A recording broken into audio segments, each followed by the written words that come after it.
இன்னைக்கு நடக்க இருக்கும் கூட்டம் வந்து ரொம்ப முக்கியமான ஒரு கூட்டம். ஏன்னா இந்த எல்லை நிர்ணயம் இல்லை டீலிமிட்டேஷன் ப்ராசஸ் வந்து ஒரு கான்ஸ்டிடியூஷனால் மேண்டேட்ரி ப்ராசஸாக இருந்தாலுமே கூட இதை 76லேயே நம்ம வந்து ஒரு ஃப்ரீஸ் பண்ணிட்டோம்.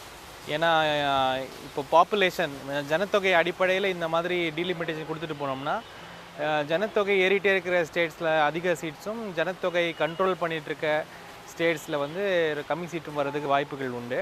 அதன்படி பார்த்தா இப்போது இந்த பாப்புலேஷன் இன்றைக்கி இருக்க பாப்புலேஷன் படி நம்ம டீலிமிட்டேஷன் பண்ணோம்னா இந்தியா முழுக்க 543 இருக்கிறது இன்றைக்கி 843ஆக மாறும். அதில் வந்து தமிழகத்துக்கு ஒரு சீட்டும் அடிஷ்னலாக இல்லாமல் அப்படி வந்தால் கூட குறைந்தபட்ச சீட்ஸே வரும். யூபி, பீகார் போன்ற மாநிலங்களுக்கு நிறைய சீட்ஸ் வரும். அதனால் இது வந்து ஒரு அரசாங்கத்தின் முடிவின்படி ஜனத்தொகையை கஷ்டப்பட்டு கண்ட்ரோல் பண்ணி வளர்ந்து கொண்டிருக்கும் மாநிலங்களுக்கு இது ஒரு பெரிய அடியாக விழும் என்பது வந்து ரொம்ப சீரியஸான ஒரு விஷயம். அதனால் வந்து இதை பற்றி அரசாங்கம் ஒன்றிய அரசாங்கம் முடிவெடுக்கும் முன்னரே தமிழகம் போன்ற மாநிலங்கள் இதை பற்றி கலந்தாலோசித்து இதில் நம்ம ஸ்டாண்ட் என்னன்றதை வெளியிடுறது வந்து ரொம்ப முக்கியமான ஒரு விஷயம். அப்புறம் இன்றைக்கி இருக்கிற சிச்சுவேஷனில் பார்த்தோம்னா அரசியல் சிச்சுவேஷனே பாஜக அவர்களுக்கு வந்து நார்த்தில் இருக்கிற ஸ்டேட்ஸ் ஆதரவாகவும் சவுத் ஸ்டேட்ஸ் அவருக்கு அகெயின்ஸ்டாக இருக்கிறதும் அவர் ஒரு பொலிட்டிக்கல் வியூ பாயிண்ட் அவங்க வைக்கிறாங்க. இந்த பார்வையில் பார்த்தார்கள் கூட அவர் வந்து இதை வந்து ஒரு அரசியல் உள்நோக்கத்தோடு கொண்டு போகிறதுக்கு வாய்ப்புகள் உண்டு. இதில் ஏன் நான் ரொம்ப தீர்மானமாக அப்படி சொல்கிறேன்னா, ஆக்சுவலி நம்ம 2001 84வது அமெண்ட்மெண்ட் ஆக்ட் வந்தது. அந்த ஆக்டின் படி 26க்கு அப்புறம் நடக்கிற முதல் சென்சஸ் தான் அதன் ஆதாரமாக தான் டீலிமிட்டேஷன் பண்ணணும் அப்படின்னு ஒரு ஃப்ரீஸை பண்ணியாச்சு. நம்ம 76ல் பண்ண ஃப்ரீஸை 2001 நம்ம கண்டினியூ பண்ணோம். கண்டினியூ பண்ணோட கண்டிஷன் என்னென்னா 26க்கு அப்புறம் வர ஃபஸ்ட்டு சென்சஸ் தான் வந்து இதுக்கு ஆதாரமாக இருக்கணும் அப்படின்னு சொன்னதுனால எல்லோரும் என்ன எதிர்பார்த்துட்டு இருந்தோம்னா 2021 சென்சஸ் வரல, ஏன்னா கோவிட் இருந்தது. அதனால் அடுத்த சென்சஸ் 2023 தான், 31 தானே. அப்போ 31க்கு அப்புறம் வர இதில் தான் வந்து டீலிமிட்டேஷன் பண்ண முடியும் அப்படின்ற ஒரு நம்பிக்கையில் இருந்தோம். ஏன்னா எல்லாருமே 26க்கு அப்புறம் 31 தான் வரும். ஆனால் பாஜக வந்ததுக்கப்புறம் இந்த 21ல் அவங்க சென்சஸ் பண்ணலை. அந்த சென்சஸை அவங்க கடத்தி 23ல் பண்ணியிருக்கலாம், 24ல் பண்ணியிருக்கலாம், 24 லோக்சபா எலெக்ஷன் சொல்லிட்டு 25ல் பண்ணியிருக்கலாம். எல்லாத்தையும் கடத்தி இப்போ 26க்கு அப்புறம் 27 பண்ணுறேன் அப்படின்னு சொல்லும் பொழுது இப்போ 26க்கு அப்புறம் வர முதல் சென்சஸ் இதையாக மாற்றி இதை ஆதாரமாக வைத்து 29 எலெக்ஷனுக்கு ப்ரிப்பேர் ஆகலாம் அப்படின்னு அவங்க நினைக்கிறாங்களோ அப்படின்ற ஒரு ஐயப்பாடு எல்லாருக்கும் வருது. ரெண்டாவது, சமீப காலத்தில் ஒரு ஜம்மு அண்ட் காஷ்மீரில் அவங்க ஒரு டீலிமிட்டேஷன் பண்ணாங்க. அதுவும் வந்து சட்டத்திற்கு புறம்பான டீலிமிட்டேஷன் தான், பண்ணியிருக்கக்கூடாது. அதை பண்ணும்போது கூட 7 சீட் இன்க்ரீஸ் பண்ணாங்க. அதில் 6 ஜம்முக்கும் 1 காஷ்மீருக்கும் கொடுத்தாங்க. அதாவது 6.4 மில்லியன் பாப்புலேஷன் இருக்க காஷ்மீருக்கு ஒரு சீட் அடிஷ்னலும் 5 மில்லியன் பாப்புலேஷன் இருக்கிற ஜம்முவுக்கு 6 சீட்டும் கொடுத்துருப்பது நேரடியாகவே அவர்கள் அரசியல் ஆதாயத்துக்காக பண்ணதுன்றது எல்லாருக்குமே தெரிஞ்சு. இதெல்லாம் இருக்கும் பொழுது இதை ப்ரோஆக்டிவாக தமிழகம் எடுத்து இந்த மேட்டரை அவங்க தமிழ்நாடு மட்டும் இல்லாமல் எல்லா சதர்ன் ஸ்டேட்ஸும் டிஸ்கஸ் பண்ணுறது ரொம்ப அவசியமான ஒரு விஷயம். இந்தியாவை பொறுத்தவரையில் தேர்தல் சீர்திருத்தம் தொடர்பாக ஒரு அரை நூற்றாண்டு காலம் தொடர்ச்சியாக பல்வேறு விதமான உரையாடல்கள் நடைபெற்று கொண்டிருக்கின்றன. இந்த தேர்தல் சீர்திருத்தம் என்பது மிக முக்கியமாக விகிதாச்சார பிரதிநிதித்துவத்தை மையப்படுத்தியதாக இருக்க வேண்டும் என்று 2015 நீதிபதி ஷா அவர்களது தலைமையில் உருவாக்கப்பட்ட சட்ட ஆணையத்தின் பரிந்துரை நமக்கு ஒரு அறிவுறுத்தலை தந்திருக்கிறது. தேர்தல் ஆணையத்தின் பல்வேறு பரிந்துரைகளும் தேர்தல் சீர்திருத்தம் தொடர்பாக பேசியிருக்கிறது. அனைத்து விதமான பரிந்துரைகளையும் நிராகரித்து தேர்தல் ஆணையத்தின் அடிப்படை தன்மையே சிதைக்கக்கூடிய வகையில் பாஜக ஒன்றிய அரசு பல முயற்சிகளை மேற்கொண்டு வருகிறது. அந்த அடிப்படையில் மக்கள் தொகையின் அடிப்படையில் மக்களவை தொகுதியை இங்கே மறுசீரமைப்பது என்கிற பெயரால் தென் மாநிலங்களை திட்டமிட்டு வஞ்சிக்கிற பாஜக ஒன்றிய அரசின் இந்த மோசமான ஜனநாயகத்தின் மீதான தாக்குதலுக்கு எதிராக இன்று தமிழகத்தினுடைய முதல்வர் மாண்புமிகு அண்ணன் அவர்கள் ஒரு மகத்தான வரலாற்று முயற்சியை மேற்கொண்டிருக்கிறார். தென் மாநிலங்களில் இருக்கிற இந்த பாஜக ஒன்றிய அரசின் முயற்சியால் பாதிக்கப்படவிருக்கிற தங்கள் பிரதிநிதித்துவத்தை இழக்கவிருக்கிற அனைத்து மாநில முதல்வர்களையும் அவர் அழைத்திருக்கிறார். அனைத்து மாநில முதல்வர்களும் அதற்கு உரிய மதிப்பளித்து தாங்களே கலந்து கொள்வது, தவிர்க்க இயலாத இடத்தில் 1-2 இடங்களில் உரிய பிரதிநிதிகளை பங்கேற்க வைப்பது என்கிற அடிப்படையில் தேர்தல் சீர்திருத்தம் தொடர்பான பயணத்தில் ஒரு மகத்தான முன்னெடுப்பு. இந்த முன்னெடுப்பு வெற்றி பெற விடுதலை சிறுத்தைகளின் வாழ்த்துக்களை தெரிவித்துக் கொள்கிறேன். மாநில உரிமைகளை பாதுகாப்பதற்காகவும் கூட்டாட்சி தத்துவத்தை மதிக்க வேண்டும் என்பதை வலியுறுத்தி குறிப்பாக தென் மாநில முதல்வர்களுக்கு ஒரு அழைப்பு விடுத்து அனைத்து கட்சி கூட்டத்தை கூட்டியிருக்கிறார் மாண்புமிகு முதலமைச்சர் அவர்கள். இதில் ஆந்திராவை சார்ந்தவர்கள், தெலுங்கானா முதலமைச்சர் திரு ரேவந்த் ரெட்டி, கர்நாடகா துணை முதலமைச்சர், அங்கே இருக்கின்ற காங்கிரஸ் பேரியக்கத்தின் மாநில தலைவர் திரு டி.கே. சிவகுமார் மற்றும் பல தலைவர்கள் நாளை கலந்து கொள்ள இருக்கிறார்கள். இது வரவேற்க தகுந்தது. காலத்தின் கட்டாயம் இந்த கூட்டத்தை கூட்ட வேண்டிய இடத்தில் நாம் இருக்கிறோம்.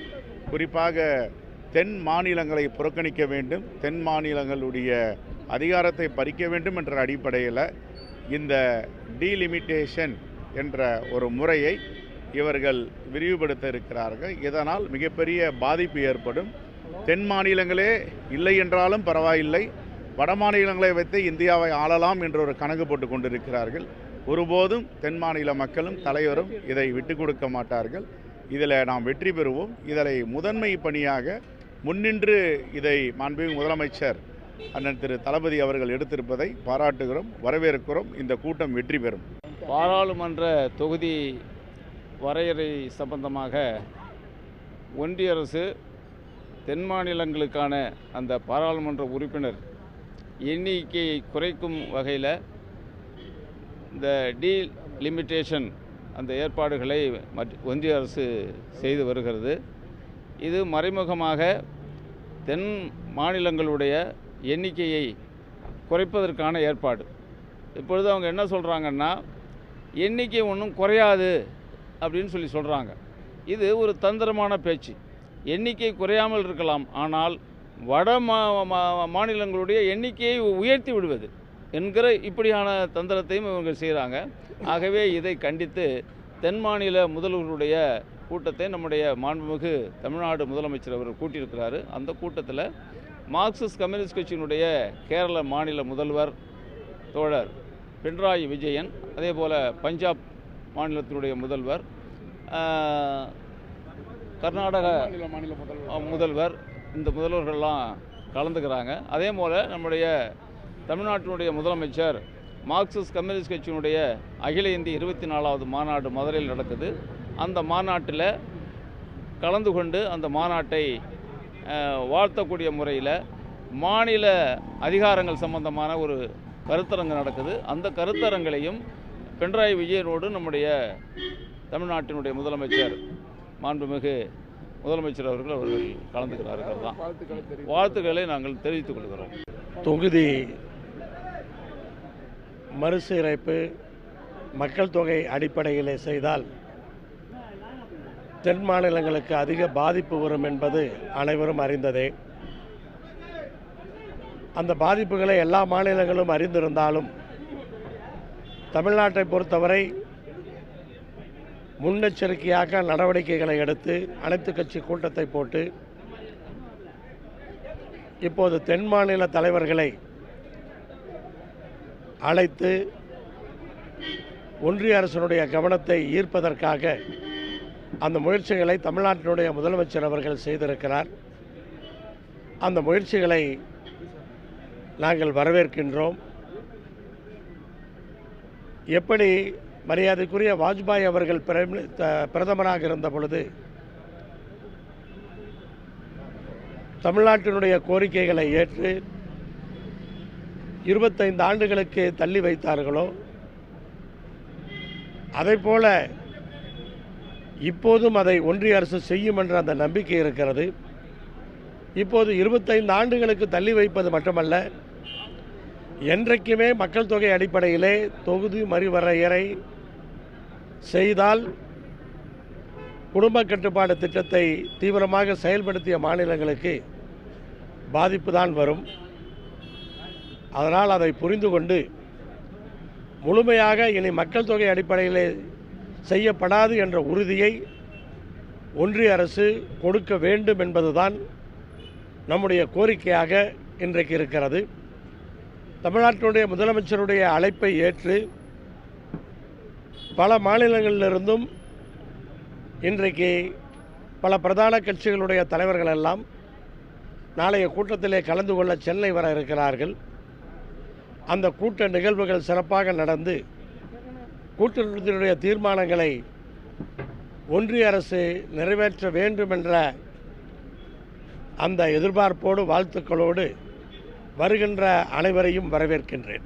இந்திய நாடாளுமன்ற தொகுதிகளுக்கான மறுசீரமைப்பு என்பது மக்கள் தொகை அடிப்படையில் அமையக்கூடாது என்கின்ற தமிழ்நாடு முதலமைச்சரினுடைய முதல் எதிர்ப்பு குரல் இன்றைக்கு 7 மாநில முதலமைச்சர்கள் துணை முதலமைச்சர்களை இன்றைக்கு நாளை தினம் சென்னைக்கு வர வைத்திருக்கிறது.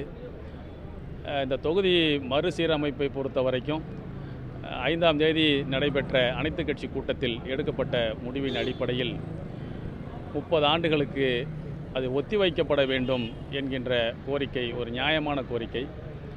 குடும்ப கட்டுப்பாடு திட்டத்தை நாம் நடைமுறைப்படுத்தியதற்காக தீவிரமாக நடைமுறைப்படுத்தியதற்காக தண்டனையை நாம் ஏற்க முடியாது என்கின்ற முதலமைச்சரினுடைய அந்த நிலைப்பாடு என்பது தமிழ்நாட்டினுடைய உரிமைகளை பாதுகாக்கக்கூடியதாக இருக்கிறது. இன்றைக்கு 7 மாநிலங்கள் இன்றைக்கு இந்த தொகுதி மறுவரையறை என்பது மக்கள் தொகை அடிப்படையில் அமைந்தால் மிகப்பெரிய பாதிப்புகளுக்கு உள்ளாகும் என்கின்ற ஒரு அச்ச உணர்வு இன்றைக்கு எழும்பியிருக்கிறது. தொகுதி வரையறையால் நிச்சயமாக தமிழ்நாட்டு உள்ளிட்ட தென்னிந்தியாவினுடைய தொகுதிகள் குறையாது என்று மத்திய ஒன்றிய உள்துறை அமைச்சர் அமித்ஷா அவர்கள் கோயம்புத்தூர் வருகை தந்த போது சொன்னார். குறையாது என்று சொன்னால் அவரை அதை எதையும் தெளிவுபடுத்தவில்லை. அதாவது அதிகரிப்பது என்ற நிலையில் 10 தொகுதிகள் தமிழ்நாட்டுக்கு அதிகரித்து விட்டு உத்தரப்பிரதேசத்துக்கு 50 சீட்டுகள், ராஜஸ்தானுக்கு 25 சீட்டுகள் என்று அதிகரித்தால் அதன் மூலம் நம்முடைய தொகுதிகள் என்பது மிகப்பெரிய அளவில் பாதிப்புக்கு உள்ளாகும். நம்முடைய உரிமை குரலை நசுக்கக்கூடிய ஒன்றாகவே அது அமையும். இன்றைக்கு பல்வேறு ஆபத்துகளை இன்றைக்கு ஒன்றிய பாஜக அரசு இன்றைக்கு இந்தியாவின் மீது திணித்து கொண்டிருக்கிறது. மிக முக்கியமாக மக்கள் விரோத சட்டங்கள், வேளாண் சட்டம் போன்ற சட்டங்கள், சிஏஏ சட்டங்கள், வக்ஃபு வாரிய திருத்த சட்டங்கள் என்று பல்வேறு சட்டங்களை கொண்டு வந்து இன்றைக்கு மக்களை அலகழித்து கொண்டிருக்கக்கூடிய நிலையில், கல்வியை காவிமயமாக்கக்கூடிய நிலையில், நவீன குலக்கல்வியை குல தொழில் திட்டங்களை கொண்டு வந்திருக்கக்கூடிய நிலையில் இதையெல்லாம் எதிர்ப்பதற்கான ஒரு சூழல் இருக்கும்போது இன்றைக்கு நம்ம அதையெல்லாம் இழந்துவிடக்கூடிய நம்முடைய குரல்கள் ஒடுக்கப்படக்கூடிய ஒரு நிலை இருக்கிற காரணத்தால் இது நிச்சயமாக 30 ஆண்டுகளுக்கு ஒத்திவைக்கப்பட வேண்டும் என்ற கோரிக்கையை வலியுறுத்தி நடக்கக்கூடிய நாளை தினம் நடைபெறக்கூடிய மாநில முதலமைச்சர்களுடைய தென் மாநில முதலமைச்சர்களுடைய கூட்டத்தை மனிதநேய மக்கள் கட்சியின் சார்பில் நெஞ்சார வரவேற்கின்றோம். இந்த கூட்டத்தை தொடர்ந்து கூட்டு நடவடிக்கை குழு உருவாக்கப்படும் என்கின்ற முதலமைச்சரினுடைய அறிவிப்பையும் நடைமுறைப்படுத்தி கூட்டு நடவடிக்கை குழு மூலமாக தொடர் போராட்டங்களை நாம் முன்னெடுக்க இருக்கின்றோம். தமிழ்நாடு முதலமைச்சர் அவர்கள் தமிழ்நாடு போராடும் வெல்லும் என்கின்ற அந்த முழக்கத்தை மனிதநேய மக்கள் கட்சியின் சார்பில் நாங்கள் வரவேற்கின்றோம். இந்த பிரச்சனையில் தமிழ்நாட்டில் ஒரு ஒருமித்த கருத்தை ஏற்படுவதற்கான முன்முயற்சியை நம்முடைய முதல்வர்கள் மேற்கொண்டார்கள். அந்த கூட்டத்துடைய முடிவின் அடிப்படையில் இந்த தொகுதி மறுசீரமைப்பினால் பாதிக்கப்படக்கூடிய அனைத்து மாநிலங்களையும் ஒருங்கிணைப்பது, ஒரு கூட்டு நடவடிக்கை குழுவை உருவாக்குவது என்பது அந்த அனைத்து கட்சி கூட்டத்துடைய தீர்மானம்.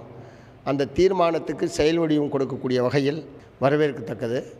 நிச்சயமாக இது மறுசீரமைப்பிற்காக மட்டுமல்லாமல் ஒன்றிய பிஜேபி அரசாங்கம் எதிர்க்கட்சிகள் ஆளக்கூடிய மாநிலங்கள் மீது தொடுக்கக்கூடிய தாக்குதல், அதிகாரங்களை பறிப்பது, நிதி ஒதுக்கீட்டிலே பாரபட்சமாக நடந்து கொள்வது போன்ற பல்வேறு விஷயங்களிலும் ஒன்றிய பிஜேபி அரசாங்கத்தை எதிர்த்து ஒரு ஒன்றுபட்ட கூட்டு நடவடிக்கையை மேற்கொள்வதற்கு நிச்சயமாக இந்த கூட்டம் என்பது பயன்படும். இது தொடர்ச்சியாக பாதிக்கப்படக்கூடிய மாநிலங்களுடைய இந்த ஒற்றுமை, கூட்டு செயல்பாடு, மத்திய அரசுக்கு எதிராக ஒருமித்த கருத்தை வெளிப்படுத்துவது என்கிற முறையில் இது மேலும் நிச்சயமாக வளர்த்தெடுக்கப்படும் என்கிற நம்பிக்கையை நான் தெரிவித்துக் கொள்கிறேன். மார்க்சிஸ்ட் கம்யூனிஸ்ட் கட்சியின் சார்பில் கேரள மாநில முதலமைச்சரும் அதேபோலவே மேற்கு வங்க மாநிலத்திலிருந்து மார்க்சிஸ்ட் கட்சியினுடைய மாநில செயலாளர், அரசியல் தலைமைக்குழு உறுப்பினர் தோழர் முகமது சலீம் அவர்கள் அனைத்து மாநிலங்களிலிருந்தும் அரசியல் கட்சி தலைவர்களும் முதலமைச்சர்களும் அல்லது முதலமைச்சர் வர முடியாத இடங்களில் மற்ற அமைச்சர்களும் கலந்து கொள்வது என்பது இந்த கூட்டம் முழுமையான வெற்றி பெறும். இந்த தொகுதி மறுசீரமைப்பின் மூலமாக மக்கள் குடும்ப கட்டுப்பாடு சட்டத்தை முழுமையாக அமுல்படுத்தி மக்கள் தொகையை கட்டுப்படுத்திய மாநிலங்களுக்கு தொகுதி குறைப்பு என்கிற பிஜேபியினுடைய சதியை முறியடிப்பதற்கு முதலமைச்சருடைய இந்த கூட்டம் என்பது கட்டாயம் பயன்படும் என்பதை தெரிவித்துக் கொள்கிறேன். மக்கள் தொகை கணக்கெடுப்பின் அடிப்படையில் மட்டும் இந்த தொகுதி மறுசீரமைப்பு என்பது நடந்தால் தமிழ்நாடு, கேரளா உட்பட தென் மாநிலங்களும் பஞ்சாப் உள்ளிட்ட மாநிலங்களும் கடுமையான பாதிப்புக்கு உள்ளாகும். ஒருவேளை தொகுதிகளை எண்ணிக்கையை உயர்த்துவது என்கிற முடிவை மத்திய அரசாங்கம் மேற்கொண்டால் அது அனைத்து மாநிலங்களுக்குமான சமச்சீரான விகிதத்தில் இருக்க வேண்டுமே தவிர மக்கள் தொகை அடிப்படையில் தொகுதி மறுசீரமைப்பு என்பதை மார்க்சிஸ்ட் கம்யூனிஸ்ட் கட்சி எதிர்க்கிறது.